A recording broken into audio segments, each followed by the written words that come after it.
Dating of inscription. There are two types of inscriptions. One is dated, having a date.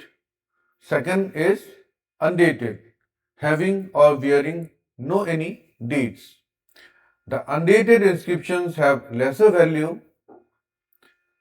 but they are dated through paleographic analysis, conjunction with other sources, chronological analysis in relation with some other event, and lastly, writing in itself is a chronological marker as it is conservative. Dated inscription. The inscriptions are dated in two ways historically. One in regnal year, second in specific era. The regnal year. The dating in regnal year is very popular till the medieval period. Dating in regnal year is very confusing as the starting point is generally not known or it's confusing.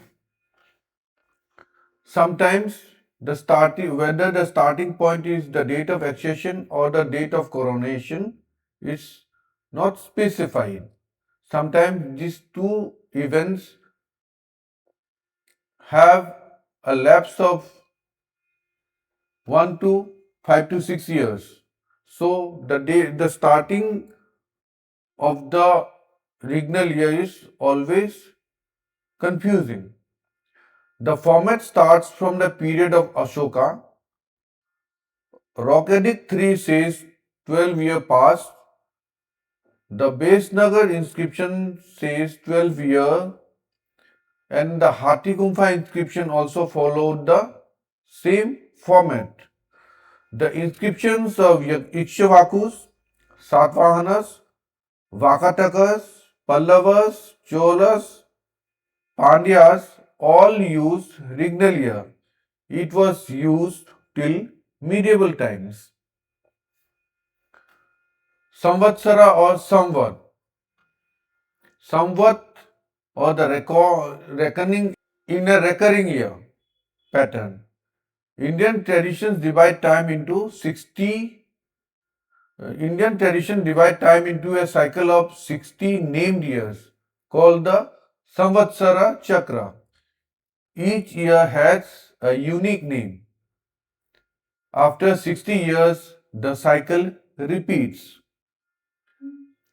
This reckoning is important for rituals, astrology, and traditional dating. Varse, its year in Prakrit. The Pabosa inscription found near Kosambi, regnal year pattern, which mentions in the 10th year of Dashama, may be the king Dasaratha, and something happened in the 10th year of his reign. The Iranbor inscription of Toramana mentions Varshe Prathame, which means in the first year. The Nasik inscription of Gautami Putra Satakarni mentions Savachare at 18 Vasa Pakhe Devase. That means in the 18th year or in a fortnight and on the day first. Dating on eras. No any reference of popular era during Ashoka and after. A Kalyug era was there. However, it is based on astronomy and it is used for mythological cosmic reckoning. So it is not a popular historical reckoning formula. Parinirvan era, no synchronization. It is different in different tradition because the death of Buddha is different in different tradition. Aihole inscription mentions both Kalyug and Saka era. So, in a way, it gives a value to Kalyug era. When a Kalyug era was mentioned in conjunction with the Saka era has a value. So, basing on that, the Kalyug era gets a value. Milin Panho. Milin Panho mentions of Minandar after 500 years of death of Buddha. It mentions Kanishka 400 years after the death of Buddha ascended the throne. Writes Huansang, there is confusion in the date of parinirvana of Buddha. There, there is a confusion in the date of the death of Buddha. It's 583 BC according to Ceylonese or Theravada tradition,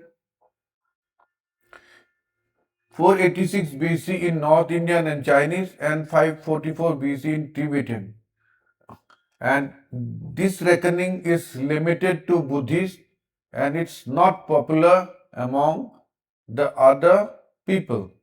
By medieval period, dating became more accurate.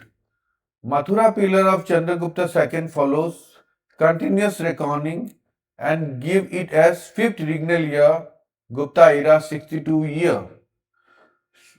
The other eras are Saka era starting at 78 AD, Vikram era starting at 58 BC, Seleucid era, which is not popular in the subcontinent, however, it is in circulation in West Asia and Asia Minor. The era starts at 312 BC.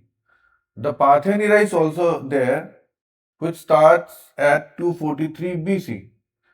And Mahavira era is there, which is very limited and it was barely used,